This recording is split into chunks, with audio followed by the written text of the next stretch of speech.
Hello everyone. So our today topic of discussion is based on the rate law. So how we can calculate the rate law.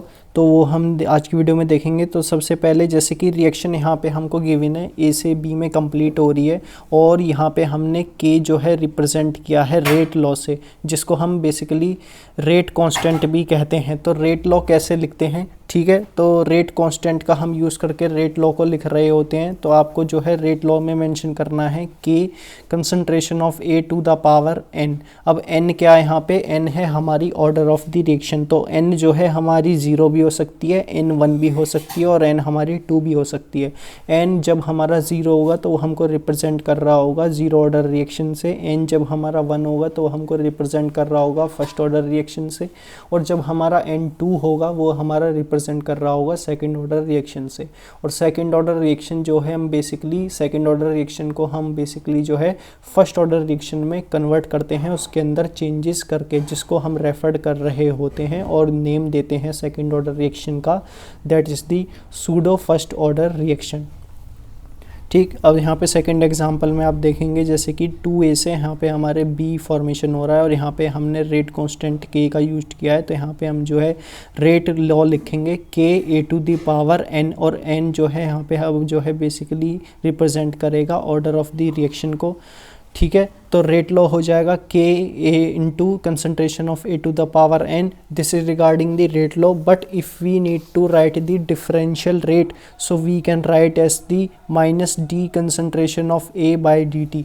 ठीक है, तो differential rate को लिखने के लिए हम यूज करेंगे minus D concentration of A by D T से। ठीक है, अब D concentration of A minus हमने यहाँ पे इसलिए लगाया है क्योंकि रिएक्टेंट के मोल्स यहाँ पे हमारे यूज हो रहे हैं। अब डिफरेंशियल रेट क्या है यहाँ पे, तो डिफरेंशियल रेट हमने ऑलरेडी पढ़ा था स्टार्टिंग में वीडियो की कि डिफरेंशियल रेट जो है हमको बेसिकली रिप्रेजेंट कर रहा होगा, आप देखेंगे रेट ऑफ डिसअपीयरेंस से। तो रेट ऑफ डिसअपीयरेंस जब लिखते हैं हम तो वहाँ पे हमारी दो चीज़ें आती हैं। एक तो हम बेसिकली यहाँ पे नेगेटिव साइन का यूज़ करते हैं, जैसा कि यहाँ पे नेगेटिव साइन यूज़ है, और यहाँ पे हमने स्टाइकोमेट्रिक कोफिशिएंट भी नहीं मेंशन किया है। तो ये डिफरेंशियल रेट जो है ये हमको रिप्रेजेंट कर रहा है कि यहाँ पे हमने जो डिफरेंशियल रेट लिखा है वो हमको रिप्रेजेंट करता है कि ये हमारा कुछ नहीं है, ये हमारा basically rate of disappearance of the A ही है। ठीक, तो अब जो है हम रेट लॉ और डिफरेंशियल रेट को इक्वल कर देंगे। तो this is regarding the example number 1। Example number 1 में आप देखेंगे ये हमारा ये है एग्जाम्पल नंबर 1। ठीक है, तो अब यहाँ पे जो हमने रेट लॉ डिफरेंशियल रेट को इक्वल कर दिया तो ये हो जाएगा हमारा k into concentration of a to the power n is equal to minus D concentration of a to the divided by dt। ठीक है, तो ये तो था रिगार्डिंग हमने रेट लॉ कैसे लिखा। तो रेट लॉ लिखने के लिए हम k का यूज़ करते हैं और k होता है हमारा रेट कांस्टेंट, और सेकंड टर्म जो यूज़ करते हैं रेट लॉ लिखने के लिए वो हम यूज़ करते हैं order of the reaction. Order of reaction को मेंशन करते हैं हम n से, और ऑर्डर ऑफ रिएक्शन हमारी बेसिकली 0 ऑर्डर रिएक्शन भी हो सकती है, फर्स्ट ऑर्डर रिएक्शन भी हो सकती है और सेकेंड ऑर्डर रिएक्शन भी हो सकती है। अब बात कर लेते हैं types of reaction on the basis of the order of reaction. तो ऑर्डर ऑफ रिएक्शन के बेसिस पे हमारी कौन कौन सी टाइप की रिएक्शन प्रेजेंट होती हैं, तो हमारी 3 टाइप की रिएक्शन प्रेजेंट होती हैं, 0 order reaction, first order reaction और the second order reaction. Second order reaction को हम basically pseudo first order reaction के नाम से भी जाते हैं, क्योंकि सेकंड ऑर्डर रिएक्शन के अंदर जो है हम बेसिकली चेंजेस करते हैं जिसके कारण वो फर्स्ट ऑर्डर रिएक्शन में कन्वर्ट हो रही हो। अब इसके अंदर चेंजेस हम इसलिए करते हैं सेकेंड ऑर्डर रिएक्शन के अंदर ताकि जो हमारी ओवरऑल रिएक्शन है वो हमारी कैसी नहीं आ रही हो, कॉम्प्लेक्स नेचर की नहीं आ रही हो, या फिर हम कह सकते हैं मल्टीपल स्टेप्स में नहीं कंप्लीट हो रही हो। ठीक है, तो अपनी रिएक्शन को कॉम्प्लेक्स नहीं बनाने के लिए, उसको एलिमेंट्री फॉर्म में रखने के लिए जो है हम बेसिकली फर्स्ट ऑर्डर रिएक्शन में कन्वर्ट कर रहे होते हैं सेकेंड ऑर्डर रिएक्शन को। ठीक, अब बात कर लेते हैं हम बेसिकली डेरिवेशन की, जो हमारा इंपॉर्टेंट हो जाता है, जैसे कि 0 ऑर्डर रिएक्शन में। ठीक है, तो ये आपके लिए बोर्ड और जेई के लिए दोनों के लिए इंपॉर्टेंट है कि 0 ऑर्डर रिएक्शन का डेरिवेशन हम कैसे डिटरमाइन करेंगे on the basis of the expression of the के मैंने आपको बता दिया k क्या है, k है हमारा rate constant and the t half. ठीक है, T1/2, तो T1/2 है हमारी हाफ लाइफ। तो हाफ लाइफ के बेसिस पे और with the help of the rate constant हम जो है जीरो ऑर्डर रिएक्शन के एक्सप्रेशन को कैसे ड्राइव करेंगे उसको समझ लेते हैं। तो जैसे हमारा A से P है ये रिएक्शन, तो यहाँ पे आप देखेंगे हमारी जो है रिएक्टेंट के मोल यूज़ हो रहे हैं और यहाँ पे हमारे प्रोडक्ट के मोल्स फॉर्मेशन हो रहे हैं। तो A हमको रिप्रेजेंट कर रहा है रिएक्टेंट से और P जो है हमको प्रोडक्ट यहाँ पे हमारा फॉर्मेशन हो रहा है और P हमको रिप्रेजेंट कर रहा है प्रोडक्ट से। ठीक है, अब यहाँ पे इसका रेट लिख लेते हैं रेट लॉ के मदद से। तो रेट लॉ की मदद से हम इसका रेट लिखेंगे तो वो हो जाएगा K into concentration of A to the power N। N यहाँ पे जो है बेसिकली हम ज़ीरो ऑर्डर रिएक्शन की बात कर रहे हैं, तो यहाँ पे जो है एन हो जाएगा ज़ीरो, तो ये हो जाएगा K into A concentration of A to the power zero. ठीक है, ठीक है। अब जो हमारा फाइनली रेट हो रहा होगा, तो ये तो था रिगार्डिंग हमारा रेट लॉ। अब लिख लेते हैं हम डिफरेंशियल रेट। तो डिफरेंशियल रेट को हम कैसे रिप्रेजेंट करेंगे? डिफरेंशियल रेट की मैंने आपसे बात की थी। डिफरेंशियल रेट हम रिप्रेजेंट करते हैं minus D concentration of A with respect to the D T, यानी कि change in concentration with respect to the change in time. ठीक है, तो यहाँ पे आपने देखा था जैसे कि हमने बात की थी रेट लॉ के अंदर भी, तो रेट लॉ के अंदर हमने लिखा था, रेट लॉ में हमने मेंशन किया था K into concentration of A to the power N, फिर हमने मेंशन किया था डिफरेंशियल रेट जिसको हमने मेंशन किया था minus D concentration of E by D T से। सिमिलरली हमने ज़ीरो ऑर्डर रिएक्शन में भी यहाँ पे यही डिफरेंशियल रेट और रेट लॉ मेंशन किया है। तो डिफरेंशियल रेट हो जाएगा हमारा minus D concentration of A to the power minus D concentration of A divided by D T. ठीक है, अब इन दोनों को हम इक्वल कर देंगे। तो फाइनली जो हमारी इक्वल करने के बाद हम इनको इंटीग्रेट कर रहे होंगे, तो फाइनली हमारी इक्वेशन बन रही होगी इंटीग्रेट करने के बाद। अब इंटीग्रेट हमको करने के लिए यहाँ पे हम इंटीग्रेट करेंगे 0 से t टाइम पीरियड तक, यानी कि इनिशियली हमारे t इक्वल टू 0 पे कितने मोल्स थे और फाइनली t टाइम पीरियड तक हमारे कितने मोल्स प्रेजेंट रहे हैं। ठीक है, तो इसमें हम इंटीग्रेट कर रहे होंगे और यहाँ पे जो हम इंटीग्रेट करेंगे वो हम इंटीग्रेट करेंगे रिएक्टेंट के मोल्स इनिशियली में कितने प्रेजेंट थे और यहाँ पे at time period of the t कितने मोल्स प्रेजेंट है रिएक्टेंट के, यानी कि initial concentration of the A and final concentration of the A। ठीक है, तो अब देख लेते हैं इसको। आप जानते हैं इंटीग्रेशन के लिए तो ये हमारा बनना होगा K T into minus sign represent कर रहा है रिएक्टेंट के मोल्स यहाँ पे कंज्यूम हो रहे हैं, into concentration of A T minus concentration of A not. ठीक है, ए नॉट है हमारा concentration of A at time 0 और ए टी है हमारा concentration of A at time T. तो यहाँ से हमारा के टी बनना होगा A not minus A T. अब ये हमारा ए नॉट पहले आ जाएगा क्योंकि नेगेटिव साइन बाहर है, तो यहाँ से हमारा ए टी को हम इधर ले आएंगे तो ये बन जाएगा ए नॉट, ए टी की वैल्यू हो जाएगी ए not minus K T. A not और ए टी क्या होते हैं ये मैंने आपसे डिस्कस कर लिया।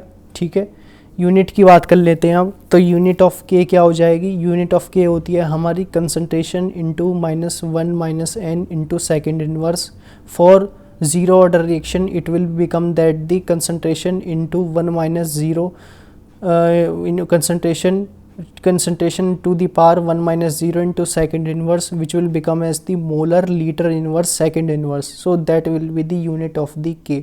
तो अब जो है kई न्यूमेरिकल में आप देखेंगे तो यदि कई न्यूमेरिकल में क्या होता है, हमको जो है बेसिकली ये नहीं बताया जाता है कि ये रिएक्शन जो है हमारी ज़ीरो ऑर्डर रिएक्शन है या हमारी फर्स्ट ऑर्डर रिएक्शन है। तो वहाँ पे हम जो है यूनिट ऑफ के की मदद से जो है हम बेसिकली ज़ीरो ऑर्डर रिएक्शन और फर्स्ट ऑर्डर रिएक्शन को फाइंड आउट कर रहे होंगे। ठीक है, तो यहाँ से आप लिख सकते हैं जो ए नॉट हो जाएगा वो हो जाएगा हमारा ए not minus K T, A T हो जाएगा हमारा ए नॉट माइनस के टी, और ये जो हमारा टी हाफ है जिसको हम टी 50% भी कहते हैं। ठीक है, तो टी 50% क्या होता है? टी 50% होता है यानी कि आधे टाइम पीरियड के बाद, यानी कि आधा टाइम गुजरने के बाद जो है हमारी रिएक्शन का क्या हुआ, कितने वो परसेंट वो जो है कंप्लीट हुई रिएक्शन, उसको हम रिप्रेजेंट करते हैं टी हाफ से, जिसको हम बेसिकली हाफ लाइफ भी कह रहे होते हैं। ठीक है, तो टी 50%, टी हाफ और हाफ लाइफ ये तीनों एक ही बात है, यानी कि जो मेंशन कराती है हमारी कि रिएक्शन हमारे आधे टाइम पीरियड गुजरने के बाद कितने % वो हमारी कंप्लीट हुई। ठीक है। तो टी हाफ हमारा हो जाएगा A T is equal to A not by two, यानी कि initial concentration of A at time 0 divided by 2। तो यहाँ से हम बेसिकली ए टी की जगह लिख सकते हैं A not by two is equal to A not minus K T half. तो A not by two minus A naught इधर आ जाएगा लेफ्ट हैंड साइड में, ये बनना होगा माइनस ए नॉट, ये बन जाएगा हमारा minus A not by two is equal to K minus K into T 50%। T 50% क्या है? टी 50% है हमारी टी हाफ, ठीक है। तो टी 50% को हम बेसिकली टी हाफ भी मेंशन कर सकते हैं, और टी हाफ हो जाएगी हमारी ए नॉट बाई टू के है हमारा बेसिकली दी रेट कांस्टेंट, ठीक है। तो T half is depend on the initial concentration of A at time T 0, ठीक है। यानी कि हम कह सकते हैं जो टी हाफ है हमारा वो डिपेंड करेगा ए नॉट के ऊपर, और ए नॉट मैंने आपको बता दिया, ए नॉट है हमारा concentration of A at time 0, ठीक है। तो जैसे कि अब यहाँ पे एक एग्जांपल गिवन है कि T0 में आप देखेंगे हमारे 100 मोल्स यदि यूज़ हुए हैं, तो आपको बताना है कि T 50% पे, जिसको हम बेसिकली टी हाफ भी कहते हैं, तो टी हाफ पे हमारे कितने मोल्स यूज्ड हो रहे होंगे। तो इनिशियली हमारे 100 मोल्स यूज़ हैं at T is equal to 0, तो T 50% पे हमारे जो मोल्स यूज़ होंगे वो हो जाएंगे 50 मोल्स हमारे यूज्ड हो जाएंगे। क्योंकि 50 मोल्स यूज़ हो जाएंगे हमारे रिएक्टेंट के, तो कितने बचेंगे हमारे बेसिकली हमारे 50 मोल्स हमारे बच रहे होंगे। तो वही हमने मेंशन किया है। तो टी हाफ पीरियड पे, टाइम पीरियड पे हमारे 50 मोल्स बचेंगे, और 100% टाइम पीरियड पे, जिसको हम टी कंप्लीशन भी कहते हैं, यानी कि जब वो टाइम पीरियड होगा टी 100% जब हमारी रिएक्शन यानी कि रिएक्टेंट के मोल्स जो हैं हमारे वो कम्प्लीटली फॉर्म्ड हो जाएंगे प्रोडक्ट के मोल्स के अंदर, यानी कि रिएक्शन का कंप्लीशन हो रहा होगा। तो वहाँ पे हमारे जो मोल्स बचेंगे वो हमारे 0 मोल्स जो है बच रहे होंगे रिएक्टेंट के, ठीक है। तो ये तो था हमारा रिगार्डिंग ज़ीरो ऑर्डर रिएक्शन की टी हाफ। तो zero order reaction is only a reaction which is completely finish. तो आपको ध्यान रखना है ज़ीरो ऑर्डर रिएक्शन केवल हमारी एक ऐसी ही सिंगल रिएक्शन है जो हमारी पूरी तरीके से फिनिश होती है। फिनिश इन द सेंस यानी कि जितने मोल्स हमारे रिएक्टेंट्स के यूज्ड हो रहे हैं वो हमारे कम्प्लीटली हमारे बेसिकली कह सकते हैं हमारे प्रोडक्ट के मोल्स के अंदर फॉर्मेशन हो रहे होंगे, ठीक है। तो ये मतलब है हमारा ज़ीरो ऑर्डर रिएक्शन का, ठीक है। तो T 50% is equal to A not by two K, तो T 100% हो जाएगा हमारा ए नॉट बाई के, ठीक है। तो आपको ध्यान रखना है T 50% मैंने आपको बता दिया, आपको जो है बेसिकली T 100% भी ध्यान रखना है। T 100% हो जाएगा हमारा T कंप्लीशन, ठीक है, यानी कि जो है हमारी रिएक्टेंट के मोल्स हमारे कम्प्लीटली यूज्ड हो रहे होंगे, और वो कम्प्लीटली यूज्ड हो करके जो है प्रोडक्ट के मोल्स के अंदर फॉर्मेशन करने के लिए जा रहे होंगे, ठीक है। अब बात कर लेते हैं हम बेसिकली ज़ीरो ऑर्डर रिएक्शन के ग्राफिकल रिप्रेजेंटेशन की। तो ग्राफिकल रिप्रेजेंटेशन हमारा इम्पोर्टेंट है हमारा बेसिकली। तो आप देखेंगे जो हमारा डेरिवेशन है ये हमारा डेरिवेशन इम्पोर्टेंट है बोर्ड के पर्पसेस से, और जो ग्राफिकल रिप्रेजेंटेशन है ये हमारा इम्पोर्टेंट हो जाता है जेई के पर्पसेस से। आप यदि प्रीवियस ईयर क्वेश्चन पेपर देखेंगे जेई के, तो वहाँ पर हमारा मेंशन है जो कि डायरेक्टली क्वेश्चन पूछा गया है ज़ीरो ऑर्डर रिएक्शन के AT और टी ग्राफ्स की बेसिस पे। AT क्या है हमारा? AT है हमारा जो मैंने आपको बताया था concentration of A at time T, ठीक है, और A नॉट है हमारा concentration of A at time is equal to 0 second, ठीक है। तो ये आपको जो है ग्राफ पूछा गया है, तो आप जानते हैं हमने रिलेशन पढ़ा था AT हमारा इक्वल टू होता है AT हमारा is equal to the A not minus KT, जिसको हम रिप्रेजेंट कर सकते हैं हमारी स्ट्रेट लाइन ग्राफ से, और स्ट्रेट लाइन ग्राफ का जो है जिसको हम रिप्रेजेंट करते हैं C प्लस MX से। M है हमारा स्लोप, C है हमारा कांस्टेंट, ठीक है। तो कैसा हमारा स्लोप आएगा? तो यहाँ पे हमारा नेगेटिव स्लोप यूज हो रहा होगा। नेगेटिव स्लोप क्यों आएगा? क्योंकि यहाँ पे हमारी जो इक्वेशन बनी वो बनी हमारी A नॉट माइनस KT से, और माइनस K हमको रिप्रेजेंट कर रहा होगा M होता है हमारा स्लोप, तो स्लोप हमारा डाउनवर्ड नेचर में आएगा, ठीक है। और ये जो हमारा A नॉट है ये है हमारा initial concentration of A at T is equal to the 0 second. तो ये तो था रिगार्डिंग हमारा A नॉट और टाइम के बीच में रिलेशन के बीच में ग्राफ। अब बात कर लेते हैं T हाफ और A नॉट के बीच में जो हमारा ग्राफ आएगा वो कैसा आ रहा होगा। ठीक है, हाफ लाइफ और ए नॉट। तो हाफ लाइफ और हमारा जैसे मैंने आपको बताया था, half life is depend on the initial concentration of A at time is equal to the 0 second. ठीक है, तो ये आपको ये पॉइंट जो है आपको ध्यान रखना है। तो जो क्योंकि हमारी जो हाफ लाइफ है वो हमारी इनिशियल कंसंट्रेशन ऑफ ए के मोल्स पे डिपेंड कर रही होती है। ठीक है, क्योंकि इसका हाफ लाइफ का रिलेशन ही होता है ए नॉट बाई 2 के। ठीक है, तो ये जो है यदि हम देखेंगे ए नॉट की वैल्यू यहाँ पे हम बढ़ा रहे होंगे तो हमारी जो वैल्यू है टी हाफ की वो भी इंक्रीज़ हो रही होगी।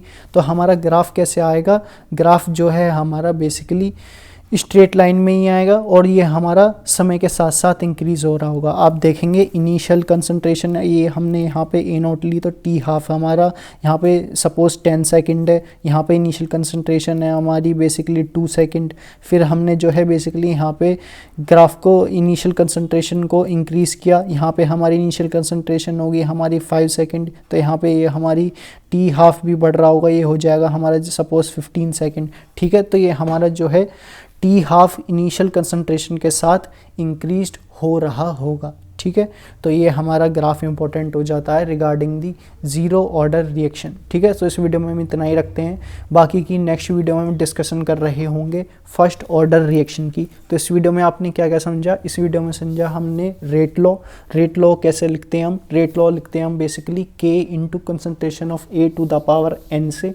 फिर हमने देखा डिफरेंशियल रेट।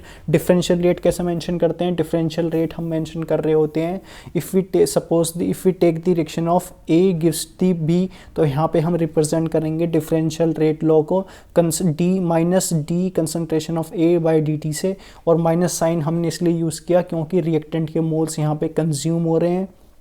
फिर हमने देखा हम रेट लॉ और डिफरेंशियल रेट को दोनों को इक्वल कर रहे होंगे, यानी कि K into concentration of A to the power N is equal to the minus D A concentration of A by D T. ठीक है, फिर हमने देखी ज़ीरो ऑर्डर रिएक्शन क्या होती है। तो ज़ीरो ऑर्डर रिएक्शन के अंदर हमने रिलेशन में समझा बेसिकली डेरिवेशन कैसे ड्राइव करते हैं। टाइप्स ऑफ रिएक्शन की हमने बात कर ली। टाइप्स ऑफ रिएक्शन में हमने बात की थी कि हमारी बेसिकली 3 टाइप्स की रिएक्शन होती हैं, zero order reaction, first order reaction और the second order reaction. After that we will cover the graphical representation of the zero order reaction. ठीक है, तो ग्राफिकल रिप्रेजेंटेशन समझा किस किस के बीच में, पहला ग्राफ देखा हमने concentration of A at time T by versus time graph. फिर हमने देखा half life versus initial concentration of A at T is equal to 0 second. ठीक है, in next video we will see the concept of the first order reaction and their half life. Also we also discussing about the 100T completion। ठीक है, तो completion में आपको ध्यान रखना है, जैसे मैंने आपको बताया था केवल ज़ीरो ऑर्डर रिएक्शन जो है हमारी केवल एक ही रिएक्शन है जो हमारी कंप्लीटली फिनिश हो रही होगी। ठीक है, तो ये जो पॉइंट है आप इसको इम्पोर्टेंट कर सकते हो क्योंकि यदि हम बात करेंगे फर्स्ट ऑर्डर के रिएक्शन की 100% कंप्लीशन की, तो वो कैसी आ रही होगी, वो हमारी इनफाइनाइट आ रही होगी। यानी जो है आप समझेंगे कि इनफाइनाइट टाइम पीरियड के बाद जो है जाके वो हमारी कंप्लीट हो रही होगी, यानी कि ऐसा कोई टाइम पीरियड आएगा ही नहीं जहाँ पे वो हमारी रिएक्शन कंप्लीटली फिनिश हो रही होगी। ठीक है, तो वो था रिगार्डिंग ये हमारा फर्स्ट ऑर्डर रिएक्शन के लिए, जिसमें हम नेक्स्ट वीडियो में बात करेंगे। अभी तक के लिए आप इतना समझ सकते हैं, जो हमारी ज़ीरो ऑर्डर रिएक्शन है ये हमारी कंप्लीटली फिनिश होती है, और जितनी भी हमारी फर्स्ट ऑर्डर रिएक्शन होगी, सेकंड ऑर्डर रिएक्शन होगी, थर्ड ऑर्डर रिएक्शन होगी, ये हमारी कंप्लीटली फिनिश नहीं हो रही होती है। Okay, so that's all about this video. Till then keep learning.